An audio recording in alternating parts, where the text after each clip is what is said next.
ওনার সম্পর্কে একটু বলি। পারিবারিক সূত্রে উনি সাংগীতিক পরিবারেই জন্মগ্রহণ করেছেন, যার ফলে ওনার বাবা ডক্টর গৌতম সরকার, যিনি আমাদের সবার গুরু পণ্ডিত জ্ঞান প্রকাশ ঘোষের সুযোগ্য শিষ্য, তার হাত ধরে ওনার সাংগীতিক শিক্ষা শুরু হয় এবং তারপরে বিষ্ণুপুর ঘরানার শ্রী শান্তনু বন্দ্যোপাধ্যায়ের কাছে এবং পরবর্তীতে semi classical Shrimati dahlia Raut মহাশয়ের কাছে শিক্ষা গ্রহণ করেন। ডোভারল্যান্ড মিউজিক কনফারেন্স এবং পশ্চিমবঙ্গ রাজ্য সঙ্গীত একাডেমিতে প্রথম স্থানাধিকারিণী। এছাড়াও দেশে এবং বিদেশে উচ্চ স্তরের সঙ্গীত উৎসবে উনি অংশগ্রহণ করেছেন এবং প্রশংসা অর্জন করেছেন। বাকিটা তো আজকের সন্ধে।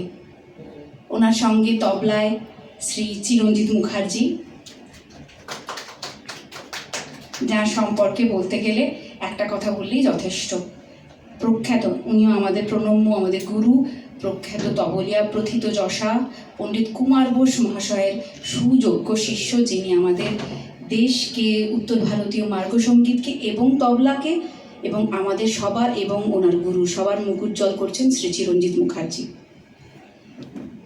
হারমোনিয়ামে শ্রী কমলাক্ষ মুখার্জি, এবং সে একই কথা আবার বলবো, শ্রীমতী মধুবন্তী সরকারের গায়ন এবং চিরঞ্জিত মুখার্জির তবলা এবং কমলাক্ষ মুখার্জির হারমোনিয়াম, এইটুকুই যথেষ্ট। ওনাদের সম্পর্কে সব থেকে বেশি এইটুকু বলাই যথেষ্ট।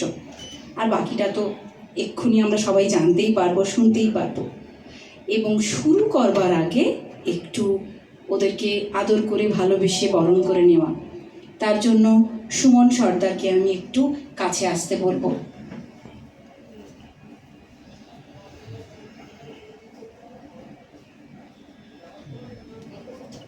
শ্রীমতী মধুবন্তী সরকার,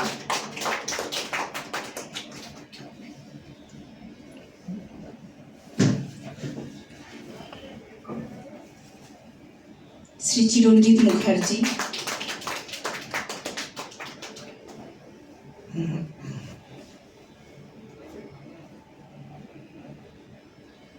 শ্রী কমলাক্ষ মুখার্জি। অনেক অনেক অনেক ভালোবাসা, অনেক অনেক ধন্যবাদ সুমন সর্দারকে, এবং অনেক ভালোবাসা, অনেক